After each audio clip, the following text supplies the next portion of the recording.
Madam. Yes, madam. Well, these are undergarments, madam. Skirts go over this. Are you married, madam? No, that would explain it.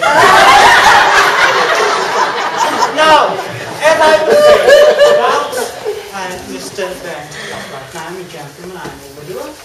My dear Dolly has gone to better places. Hopefully much better places than Mr. Burns. But during his life, he produced some 10 and 1 children. They were little B.A.S. Madam, it's true, we must speak the truth to me, madam.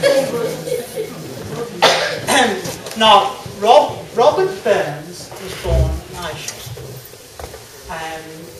And he was one of a large family. His father, William, pitiful soul and fortune soul, full of life and fortunes, madam, couldn't go to the farm.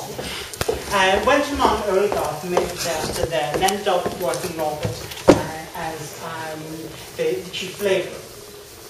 And as a result, his back was bent, and became coarse. Course, not like a clown man. He ended up in Edinburgh society. He was coarse and bent over.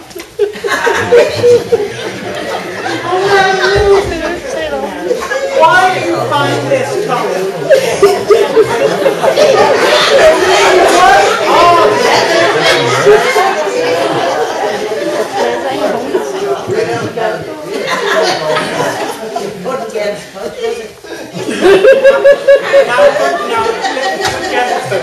Look to this company.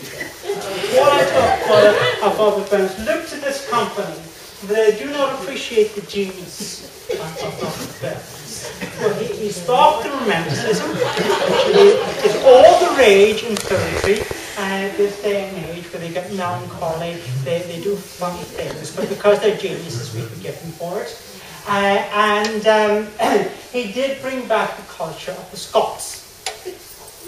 Now, Robert Burns, as I said, worked as a labourer. The first lady he fell in love with was a fellow labourer, and he wrote a poem, a lady called Mary, and he wrote a poem called Mary in Heaven. Yes, not a great title, Mary, it didn't take off. But it was his first attempt at poetry. The next love of his life was Elizabeth Patton, and that produced the first basket. And then he fell in love with Jane Amoir. And Jane Amoir produced him during her lifetime another 10 children. Now it's debate, I said about baskets, now it's debate about how many of those were baskets and how many weren't. You see, he fell in love with her, they produced twins, and her father, naturally being God-fearing man, shocked, and packed the daughter off to his uncle near Edinburgh.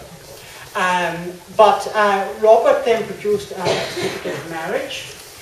He tore up the certificate of marriage, and Robert then went off to Ayrshire, and then later to Edinburgh. When he came back from Edinburgh, he had even more children with her, and took up with the, shall we say, commonplace wife. So, no, madam, legal debate has been much since his death, and we cannot discern how many of them were legitimate. But only 3 of them survived, so it's not a big issue now.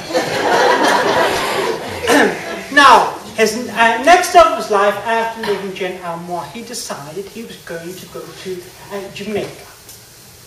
It's not a great start, but he was one of life's fortunes. He wasn't very good at making money, but he was £30, which man would buy you a lot of skirts. To get to the passage to it. Now, gentlemen, you will know, of course, that in order to go to Jamaica to work in customs and excise, as he wished to do, then you have to be a bachelor. So he then signed a certificate, a notice in the church, to say he was not married, to which his father-in-law then had a case out for having arrested, and he was on the run. It was then suggested to him by a good friend of his, a certain Captain James, that in order to produce the money, he might publish a book. And his first book was on poems in Scots language. Madam, I see the brain's ticking. Yes, yes. When I say that it was in the Scots language, it wasn't. If it was in the Scotch language, madam, I wouldn't understand it, and you wouldn't understand it. Only those people that live in the bogs, in the far-flung place in the Highlands would understand. It was Scotsman that we gentry would understand. But it took off. And his next book produced him £400. So he was introduced into society in Edinburgh. He then had his portrait painted by Alexander Naismith. Do you know who that is, madam? Never been to Edinburgh, madam? One of Edinburgh Society's greatest portrait painters. His publisher paid for it because he sold his rights to the books for 100 shillings. I told you he wasn't much of a businessman, madam. But getting back to his love life, which I'm sure is what we're all interested in, after Jane Amoir and Elizabeth Patton, he went to Edinburgh. He fell in love with Jane Dunlap, Tiff, and they corresponded for a long time. He then met Nancy McLeho. Yes, her name. But she was not one of respectable people. She was separated from her husband. He was in Jamaica. He had a long relationship with her. Had a relationship.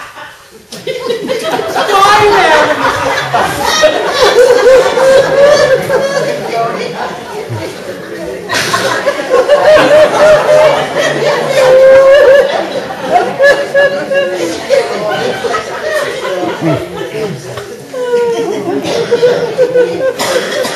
Young lady, you're not in a farm. Are you all right? No, will you answer the question? Why was the wrong relationship found? I think it was found now. What happened next? We had another basket. And the basket's mother was not Nancy. The basket's mother was Nancy's maid. He then, yes, we then had another relationship with Nancy's maid, with another servant, Margaret, which he wrote the famous poem, Will You Not Come Away to India and Leave Scott Here Alone? He then went back to Ayrshire. He decided not to go to Jamaica in 1790. He took up with Jane Amoir, and while it may have produced more children, it did not make him happy because he got quite melancholy. As you do, you know, when you're a genius, these things do happen. I mean, if you look at the other romantics since the died, you will take them off now, Shelley, Byron. I mean, I know he's a member of the aristocracy, he's high up than I am, a good gentleman, but some of the things he gets up to. And then there's Shelley, he has even more ideas on revolutions. I mean, the Ode to Princess and Charlotte. Your work, Princess Charlotte, yes? She's dead, madam. She died in childbirth.